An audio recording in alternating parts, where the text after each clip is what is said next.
The greatest version of life I've ever seen is the one I'm living, which is nobody ever disappoints you because you never expected anything from anybody. I'm telling you right now, you wanna talk about why so many of you aren't exactly where you wanna be? Look deep inside yourself on what your expectations of others are. And then the worst fuckers of you are the ones that do shit expecting something more in return. That's my favorite. That's like the 10 emails I got today. Garryveee, I'll buy you lunch when you're in Sydney. Yeah, that sounds fucking rad, Rick.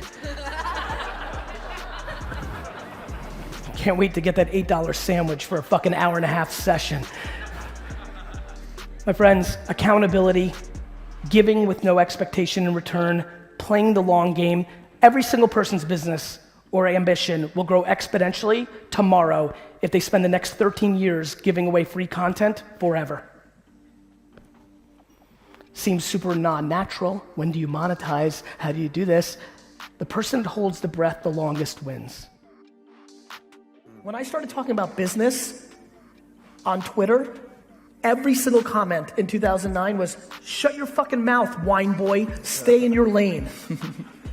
But what they didn't know was that was my truth. Long before I became the wine guy on YouTube and Twitter, I was a businessman. And I think if it's your truth, this was back to the joke I made about 21-year-old life coaches. Yeah. If you talk about the journey of trying to become a successful, there's a very big difference between being an entrepreneur and a successful entrepreneur.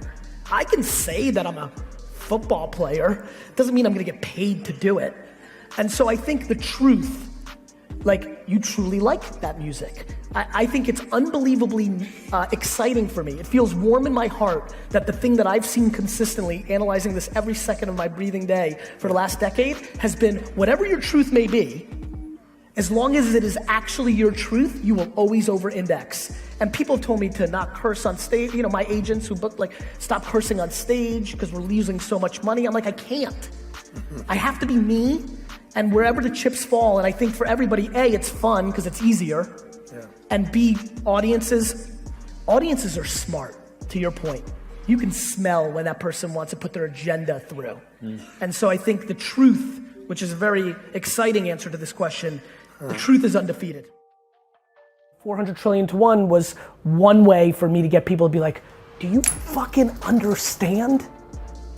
There's nothing any of us in this room will accomplish that is even in the fucking galaxy of that we have a chance to do something. I just don't understand. What are you gonna complain about today that is even remotely close to never having the ability to have a life? Like what? What are you gonna complain about? Like, what's so shitty in your life? Like, you've got the at-bat. Even if you're the worst ranked person, 7.7 billion in the world, you're born to slavery and genocide in a fifth world country, slaved, lose your parents, no love. The game of life actually still creates the rare potential for you to break out of that and go on to do something and then bring positivity to the world better than not being born at all. I believe that.